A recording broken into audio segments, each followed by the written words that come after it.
بسم اللہ الرحمن الرحیم۔ السلام علیکم۔ جمعہ مبارک۔ اے رب، اس جمعے کے خاص دن کے صدقے سب کی دلی مرادیں پوری فرما، آمین۔ جمعہ مبارک۔ گناہوں کا چاہے تم پہاڑ کھڑا کر دو، مگر ندامت کا ایک آنسو بھی سب بہا دیتا ہے، اس کی رحمت اتنی بڑی ہے۔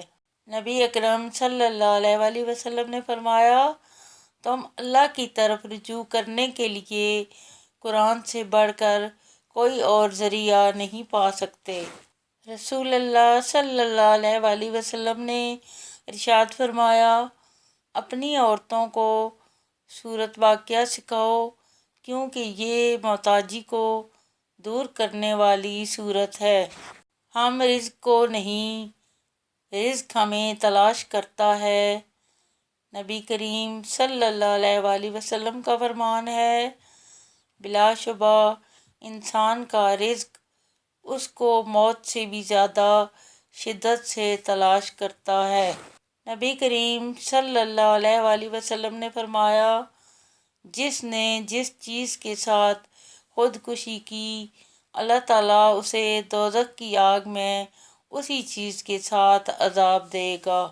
صرف نیت بدلنے سے اتنا ثواب۔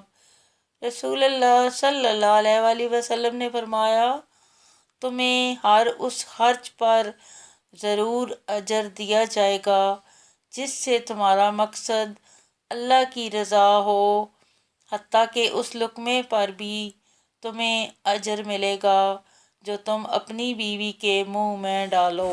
نبی کریم صلی اللہ علیہ وآلہ وسلم نے فرمایا، مسلمان مرد عورت پر جسمانی یا مالی یا اولاد کی طرف سے مستقل پریشانیاں آتی رہتی ہیں، یہاں تک کہ جب وہ اللہ سے ملتا ہے تو اس کا ایک گناہ بھی باقی نہیں ہوتا۔ عمدہ دوست کی 3 نشانیاں۔ رسول اکرم صلی اللہ علیہ وآلہ وسلم سے پوچھا گیا، ہمارے لیے کون سی ہم نشین اور دوست بہتر ہیں؟